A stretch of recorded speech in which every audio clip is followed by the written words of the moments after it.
Good morning to all my friends and family, and welcome to yet another episode of this series that I'm putting together in tribute to Anthony Robbins, entitled All That I've Learned from Anthony Robbins Over the Years. Welcome to a brand new day, a new start, and as you can see, it's very early in the morning. My YouTube channel, Jim's 5am Club, was a brainchild that I came up with back in 2020 when we had COVID, and it was a way for me to try and make sense and add value and make the most of a terrible time in most people's lives when we were locked up and a lot of our options and our lifestyle was impacted significantly.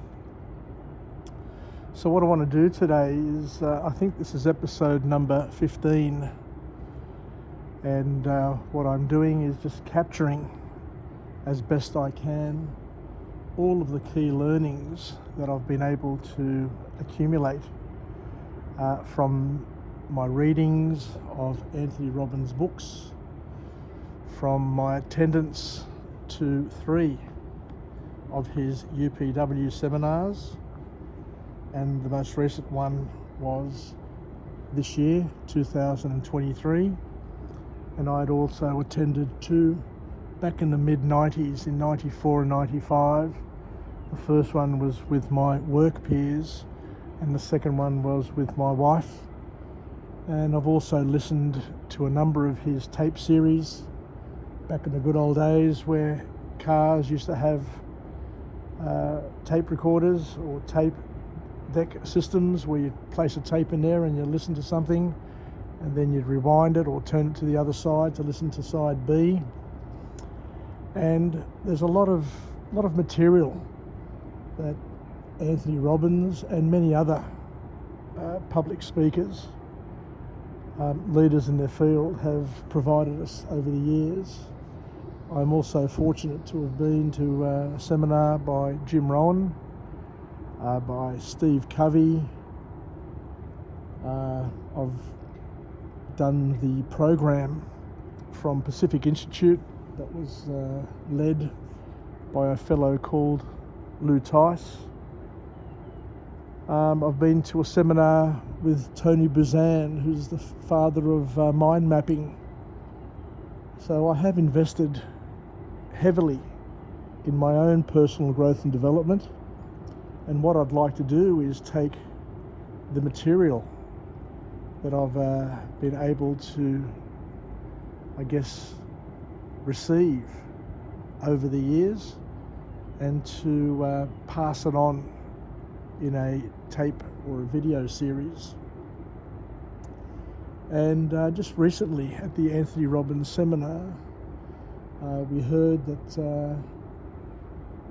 Anthony Robbins talked about the fact that it's important to have a strong, compelling why, because if you've got a strong, compelling why, the how is easy. And I take myself back to when I was at school doing social studies and Christian studies, and we had a pastor at school, Mr. Swain. I went to Newington College, and Mr. Swain says, there are lots of problems that the world has, and the world will continue to be flooded with challenges and with problems. But the most important thing to understand and to realize is that human beings are very, very ingenious, and we're also teleological in nature. Human beings absolutely love problems and love solving problems because we have the mental capacity, we have the brain power We have the patterns and a lot of things that enable us to be able to take a situation and find not one but hundreds of solutions to the same problem, which allows us to work out and solve the problems that are in the world, the problems that we create, the problems that others who have come before us create, and to feel good about ourselves and not to worry too much, knowing that regardless of what life throws at us, the human race will find solutions to problems, and of course it will create other problems as well, because for every solution you come up with, chances are you're going to also create loopholes and problems that will need to be dealt with further down the track. So Jim Rohn, in his foresight, and Jim Rohn sadly has passed away as well, said the following: the how comes second, the why is what comes first. And Anthony Robbins uses in his seminars an example to help drive this point home in terms of the why being important, and depending on how compelling and strong the why is, it will commit you to action. I was working years ago with a fellow, and he says that just leave a problem as it is and don't do anything about it. And sooner or later, people's OCD will not allow them to keep it or keep that status quo. They will be forced, because of the irritation that their OCD has and creates, to do something about it. So, you can turn a blind eye to things, but sooner or later, somebody's OCD is going to play up and they're going to want to get it fixed. So Anthony Robbins uses an excuse, saying just close your eyes and imagine that you're walking through a forest and you come across a huge castle which is surrounded by this moat, and in that moat are sharks and crocodiles and snakes and piranhas, and the gate to the castle is shut tight, and there's an electrified fence surrounding the outside of the moat. And somebody came and told you that inside that castle is $10. You wouldn't think twice about going into that castle to get that $10. And then Anthony Robbins says, what would happen though if somebody told you that in that castle is your wife, your children, your parents, your grandparents, your dog, some of your friends, and they were about to get executed, they were about to get killed? You would find a way, or you'd think about ways of being able to get into that castle, get across over that electrified fence, get through those waters, get through that door, scale that wall, in order to help them and to save them. And the reason why your perspective would change, the reason why you'd look at it differently, is because the why is compelling, the why is different. So knowing this is really, really important, because you can manipulate your own mind by creating compelling whys in your life in order to get things done. A strong why will get you activated, what Anthony Robbins says is that you need the drive gets you off the dime. And what keeps you going? This is important. One thing is to get started, but the thing that keeps you going is a strong why, is a compelling why. So we need to take massive action in our lives to get things done. But the thing that gets us going, gets us started, is that we also need a massive why. We need to convince ourselves that what is happening or what we need to do is compelling, is important, and is going to add value not only to yourself, but to others around you. So we need to understand that in order to get started and to keep going, we need a compelling why, and we need to continue to remind ourselves what we're doing and why we're doing it. The why comes first, the how comes second, as Anthony Robbins says, and as Jim Rohn informed Anthony Robbins. Because Anthony Robbins worked with Jim Rohn in the early years. He worked on the marketing of his seminars, and Jim Rohn is the father to many people in the motivational space. And as I say, I did go to his seminar back, I think, in the early 90s, and he was an elderly gentleman wearing a suit. I remember him on stage, and he had a distinct accent and a distinct presentation style, but he was very, very effective. And even though I attended that seminar over 30 years ago, I still remember most of his punchlines and most of those elements of his presentation that were oh so profound and compelling to me back then as a young man.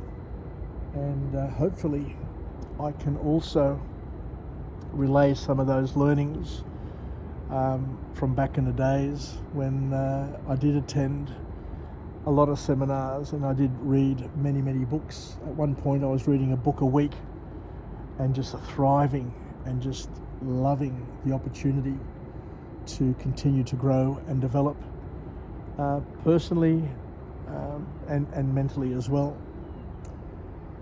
So massive action equals massive results is one of the key calls that Anthony Robbins makes.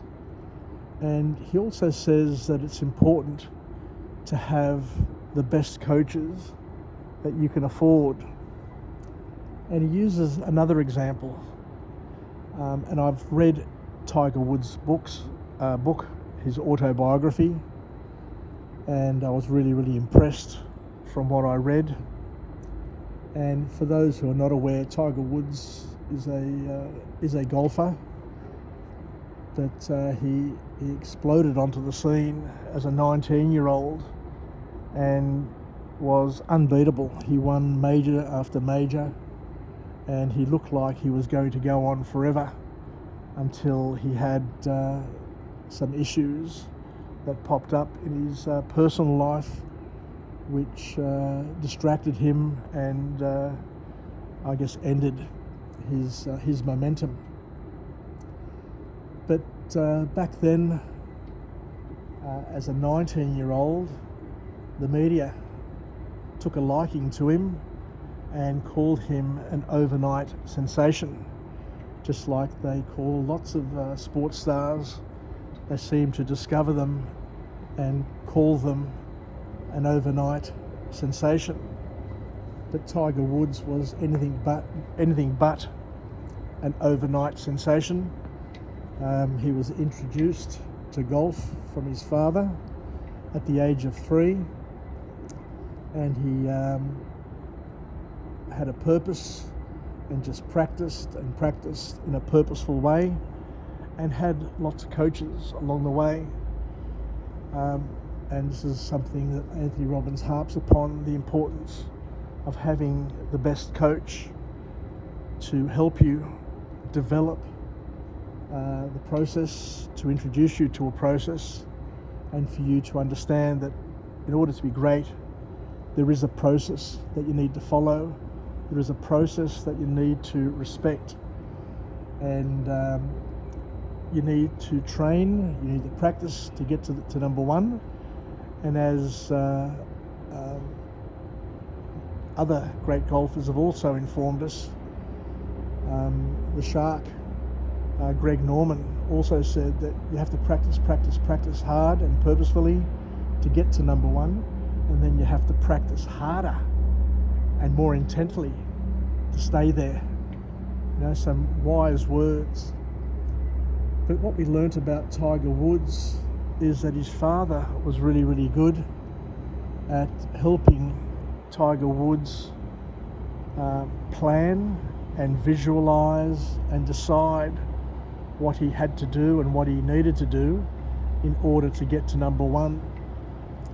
And his father would quiz Tiger and say to him, what do you think about this? And and Tiger would talk about, this is what I need to do. And then his father would ask a very, very powerful question. And how do you intend to get there? To get Tiger Woods to think about the detail, what he needed to do, what he needed to perfect, which coaches he needed to introduce into his life in order to be able to achieve the outcomes that he was thinking about. And what drove Tiger Woods was that he wanted to make his father proud. And Tiger Woods took massive action from a very, very young age and had a maturity well advanced for his age until he got, into his 30s and started carrying on in a way which wasn't all that clever and respectful, and paid the price. But Anthony Robbins said that Tiger Woods understood the importance of good coaching, and he had the best coaches that money could buy, and he had not one, but at one point he had 4 coaches. And this absolutely blew my mind when I heard Anthony Robbins talking about this. But Anthony Robbins can talk about this sort of stuff because he advises a lot of these top sportsmen, these sporting personalities. He's the one who hangs out with them. He's mates with these guys, and he can have these in-depth discussions and find out what makes them tick and share the secrets of their success with everybody else. And I was absolutely blown away thinking that Tiger Woods had 4 coaches, and he said he'd have 4 coaches coaching him at the same time. So he'd be at the driving range and he'd have one coach focusing on his grip. He'd have one coach focusing on his head. He'd have one coach focusing on his backswing, and he'd have another coach focusing on something else. So each of these people would be focusing on minute sort of details about what he was doing, and they got him to change his swing. And to change anything is really, really tricky. And they got him to change his swing, and he changed his swing, and initially it wasn't working for him. But Tiger Woods understood the method to the madness, knowing that there is a process, and if you invest in a process and you back a process, then you're going to get consistent results. Maybe not today, but down the track. And this is why we all need to have coaches. We all need to model ourselves on people who are leaders in their field, people who have achieved what we're trying to achieve, to learn the shortcuts, to learn the things that made it possible for them to achieve what they're doing, to understand their thought processes, to understand their drive, to understand their why, and to understand the how, and to break the how down into minute detail, and to try and incrementally improve the aspects of that how and why, and continue to grow and develop and to lean just outside your comfort zone. So as we learned, Tiger Woods was special. He was as special as everybody else. There was nothing very special about him other than the fact that he committed to improvement, he committed to a process, and he leveraged the best coaches in the world. He was coachable, he was teachable, he was open to change, open to improvement, and he had a powerful will, but most importantly of all, he had a very, very strong and directive why, in terms of why he was pursuing what he was pursuing. And Anthony Robbins reminds us that we need to become detectives of results. I remember years ago when I was working at OTC, a friend of mine, Peter Kalliopoulos, who incidentally went on to become one of the most successful CEOs in the telecommunications industry across the globe. And I'd sit down with him and he'd coach me and he'd try and help me out wherever he could. And he says, James, it's important to, of course, have an education and to go to university and to have your bachelor's degree or the various degrees that you get in a public institution.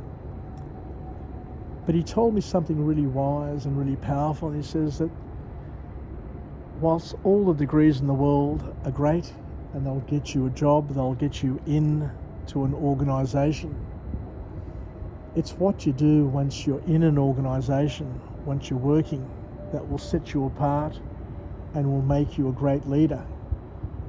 And he says the most important thing of all, the most important lesson that I can impart on you is that what you need to try and do is to become an MR.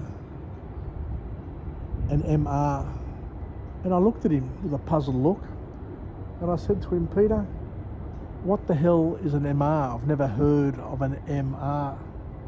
And he says the most important thing you need to focus on and to do in your working career is to become a master of results.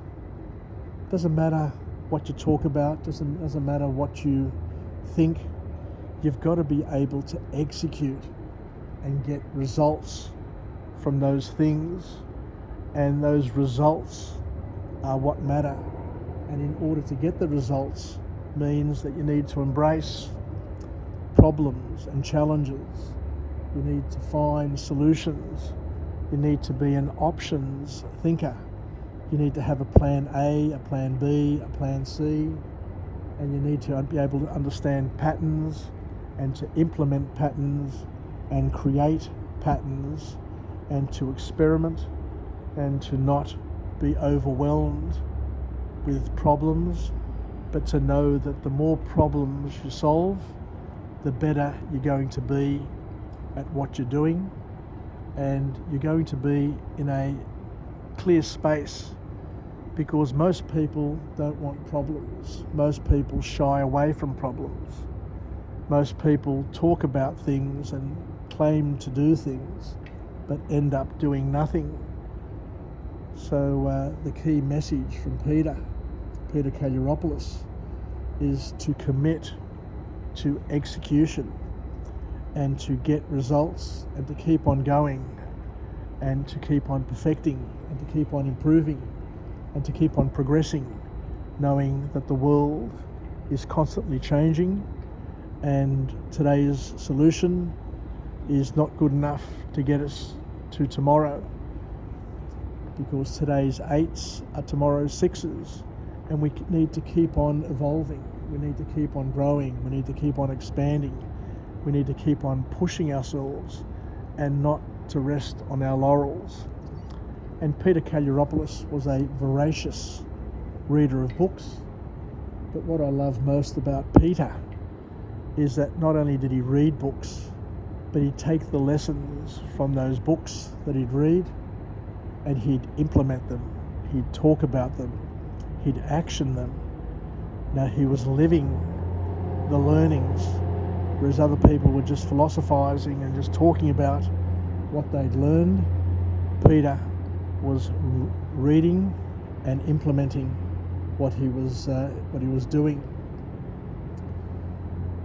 which gets us back to the importance of reading, the importance of having journals, and the importance of growing and expressing yourself and pushing yourself so that you're just outside, leaning just outside your comfort zone. And Peter said that you're never ever going to be comfortable. Every single day is going to be a challenge which you need to welcome, and you need to try and surf those waves to get you to a better place. And the other thing that Tony Robbins talks about is the fact that most people make resolutions, most people make promises, but most people don't keep those promises. And the most important promise is the promise that you make to yourself, not the promise that you make to other people. The most important promises are the ones you make to yourself, and they're the promises that you need to keep, and you need to commit to, and you need to implement, because the promises you make to yourself are the ones that help build your commitment muscle. They help build your promise muscle. So make promises to yourself and keep them. You need to be honest to yourself. You need to keep those promises.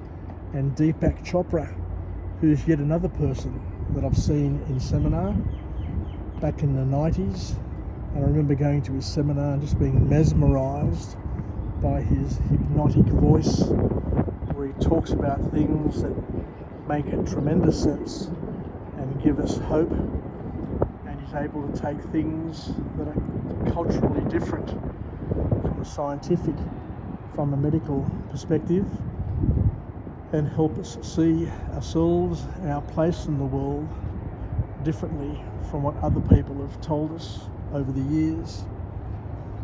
And what Deepak Chopra says, and Tony Robbins quotes Deepak Chopra saying that 80% of New Year's resolutions are made, guess what, every single year.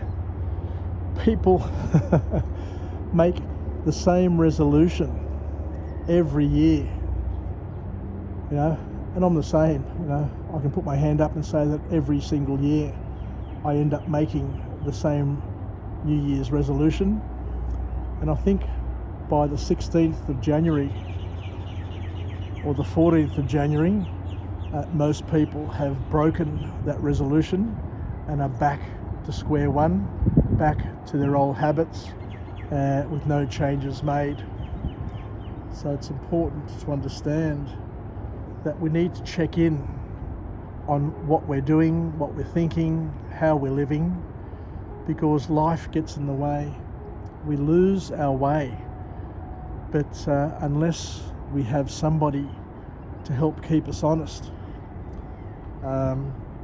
because if you talk about something all the time, and I learned this from Tony Robbins back in the mid-90s, he says what happens is you fool yourself. If you're talking about success and you're talking about something all the time, the mere fact that you're talking about it all the time has a funny effect on you. what happens is you convince yourself in your mind's eye, because as Anthony Robbins says, the brain can't tell the difference between something that is vividly imagined and something that is real. And if you're talking about something all the time and you're visualizing it all the time, and you think that you've achieved it because you're visualizing it with such intent and with such emotion, what happens is you convince yourself that you're already there and you've already achieved it. And then guess what? You drop your guard. You don't check in. You don't have anybody to keep you honest. And you think that you've actually achieved it and you've done nothing. How many people have we worked with in our lives who are all talk? I'm going to do this, I'm going to do that, I've done this, I've done that. And when it's all said and done, they've actually done nothing. But because they talk about it, they think that they've done it, they convince themselves that they've done it, and they present themselves as being somebody who's supremely successful and wonderful, but in actual fact, they've done nothing much at all. So we need to check in to make sure that we're on track. We need to compare and contrast ourselves to our peers. We need a coach to keep us honest. We need to be honest with ourselves as well. And if it's not working, then we need to change our approach. There's more than one way to get things done. And the key message from Anthony Robbins and a lot of other public speakers and peak performance coaches is that we need to continue to change our approach and to find a way, because there's always more than one way to get from point A to point B. Just watching this boat here, this little ferry, he just reversed all the way back. He could have reversed a little bit back and just turned around, but if he turned around back down there, he probably would have been in the way of these other ferries who are making their morning runs. So there are different solutions to different problems. There are different horses for courses, as they say. And these guys here are doing a ballet dance at the moment, just getting out and about. Just wonderful to see five ferries commencing their runs and turning this quiet circular quay area into a field of action and movement. I remember Jim Rowan many years ago saying the key point, that it's important to check in and you need to find out if you're on course or off course. I remember him saying it over and over again, and it was just so funny. You need to check to see that you're on course or on track or off track. On track or off track. And he'd say it with his twang.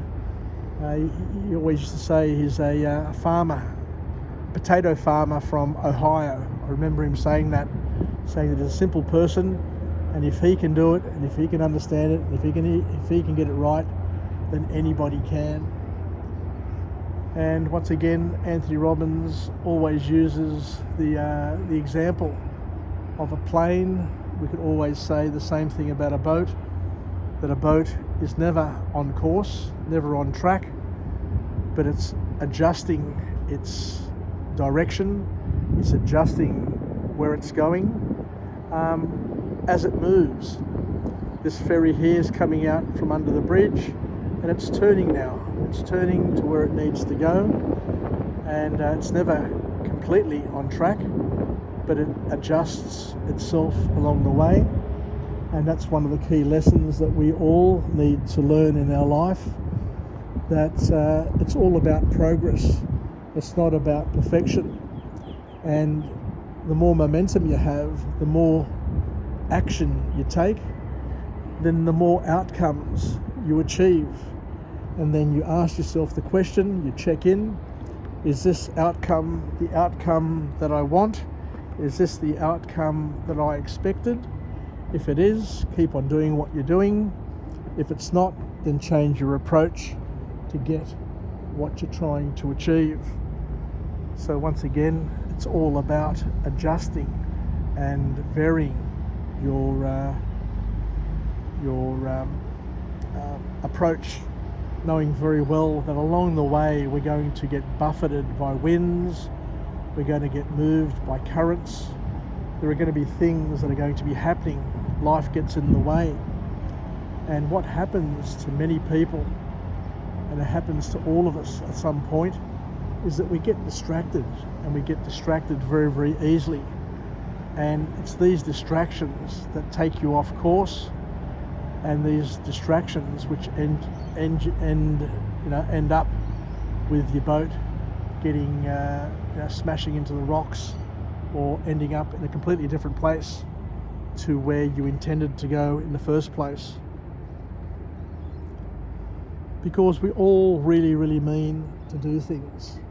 When it comes to our dreams, when it comes to our desires, we're all pretty clear in terms of what we want. But something happens along the way. We get distracted, and we make small adjustments, and then one distraction leads to another, one thing leads to another, and before you know, it's okay, we'll do it tomorrow. And as we know, and as we've learnt over the years, tomorrow never ever comes. And we don't always get better. There are some things that happen which take us back. Life is a game of snakes and ladders.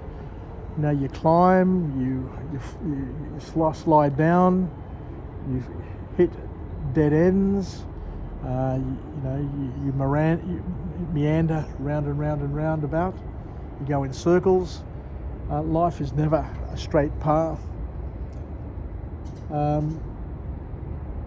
And we don't always get better at the things that we do unless we purposefully practice in a way that's going to get us better. Now, you can do the same thing over and over and over again, but if you're not pushing yourself, if you're not expanding, if you're not trying different things, then you're not going to be getting the outcomes that you need.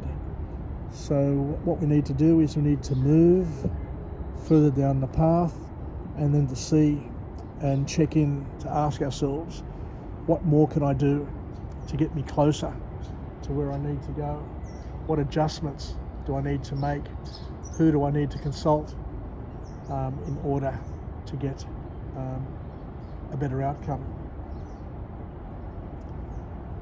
And just like Tiger Woods, as we said, he made adjustments and things got worse. And the media are saying, oh, why did he change his swing? He's not going to benefit from these changes. But what Anthony Robbins says, that after all of these changes, and even though he had some negative outcomes, all of a sudden, one day it all just came together. And he went out to the golf course and he smacked the ball further, much, much further than where he'd ever hit it before. And then the media said, now we understand why he made an adjustment to his swing, because now they could clearly see the outcomes, the evidence of why those changes had taken place. So the simple message from Anthony Robbins is, don't change your goal, just change your approach. Anyway, I think I'll leave it there. So thank you very much for joining me on yet another wonderful morning, another episode of all the things that I've learned over the years from Anthony Robbins. Stick with me. This is episode, I think, 14 or 15 out of 50. I'll continue for as long as I can, because there is much material that I can reference and refer to in terms of Anthony Robbins. He is one of the best. He is the greatest by far. Peak performance coaches, and the material that he has is timeless. And as I say, he has stood on the shoulders of great people, and we too can use and leverage Anthony Robbins and all of his material to stand on his great shoulders as well. So wishing you all the best on this day. It looks like it's a little bit overcast, but I'm sure that cloud will lift and burn away throughout the day, just like it did yesterday. And it turned out to be a wonderful Sydney spring day. We can see a couple of boats there going out. They're fishing boats that go offshore with all the people there. Let's hope that they have a good, safe day, and share the love, share the messaging, subscribe to my YouTube channel, get your kids to subscribe, because there's over 1,600 videos that I've been able to accumulate. I've got variety, I've got a lot of content. I am a content champion. One thing that I do very, very well, is I commit to delivering one vlog a day, and I've been doing it for years. And 1 + 1 + 1. I never thought that I'd get to the point where one day I would have one of the biggest libraries of personal development material in the world. I tell my daughters and my granddaughters, if you watch one video a week, it will take you over 30 years to get through my entire library, more than a generation.